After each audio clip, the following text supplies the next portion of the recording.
How's it going, my dudes? Plushling's coming at you with the first episode of the Ridley Guides. That last one? Just a little preview to show you what's in store for all you Ridley mains. This one's going to focus on who Ridley is as a character and what is the most effective way to utilize him, as well as go over his strengths and weaknesses. So with that, let's get started!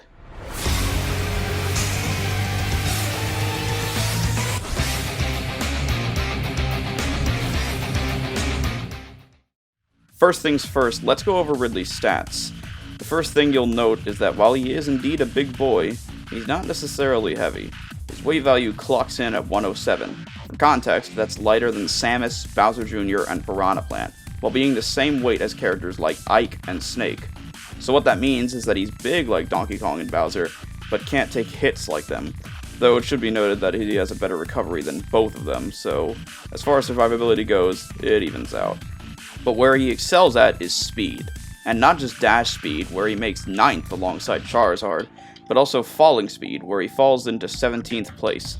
And although not as impressive, his air speed is decent, placing in the middle of the barrel in 40th place, right alongside Robin, Toon Link, and Rosalina. So what does that actually mean for Ridley? Well, having one of the fastest dashes helps to have stage control, especially when dealing with common top-tier threats like Joker, Lucina, and Wolf. So Ridley has speed on his side, but that's not the only thing. He isn't called the God of Death for nothing. He has monstrous damage to back up that alias.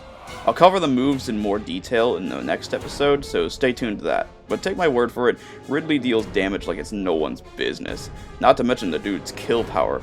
The beast lands one down B on you and he has a plethora of moves to follow up with, most likely killing you before anyone else could.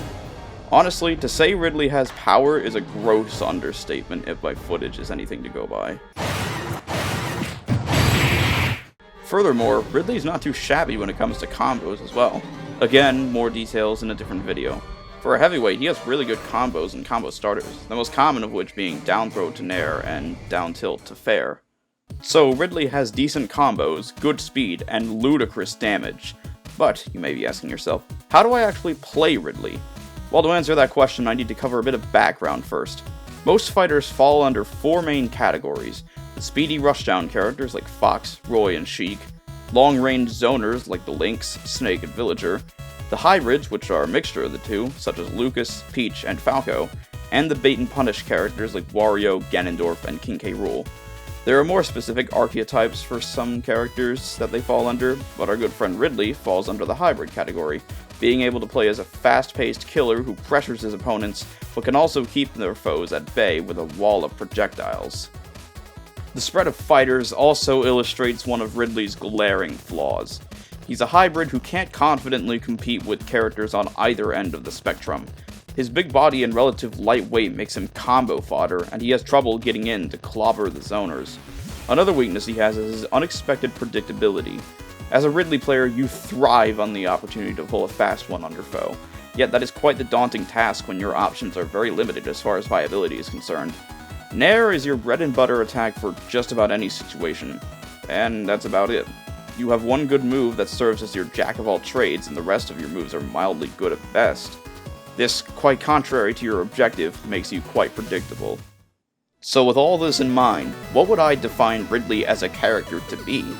Taking his speed, damage, and weaknesses into account, Ridley is a bulky aerial assassin who punishes poor evasion with heavy-hitting attacks. Ridley's dominance is definitely asserted in the air, where he has access to a number of attacks that would make even Falco jealous. He has long-ranged attacks that must be spaced for their full damage potential, making him quite similar to Marth in that regard. However, Ridley must be in the hands of someone who is willing to take advantage of his big frame and deadly range. Despite that, Ridley's over-reliance on sweet spot damage often comes to his own detriment when speedy characters can keep the pressure on him and be all up on his face. His attacks do pitiful damage otherwise. Another thing he has to watch out for is those pesky zoners. As mentioned before, he can't confidently compete with some of the harder zoners out there who knows how to keep their distance and spam projectiles. But once Ridley gets in, they're gonna have a bad time. Ridley tends to work best against other hybrid characters, because unless your name is Peach or Daisy, you tend to not have very good projectile spam or good combos to keep Ridley stun locked. He has a high learning curve, and in the right hands can prove quite exceptional. but in the wrong hands, he will only prove to be a liability to you. So now with that newfound knowledge on Ridley, you guys should have everything you need to start strong with Ridley, or advance your piracy throughout the cosmos. Thank you guys for watching, and until next time, fellow followers, see ya!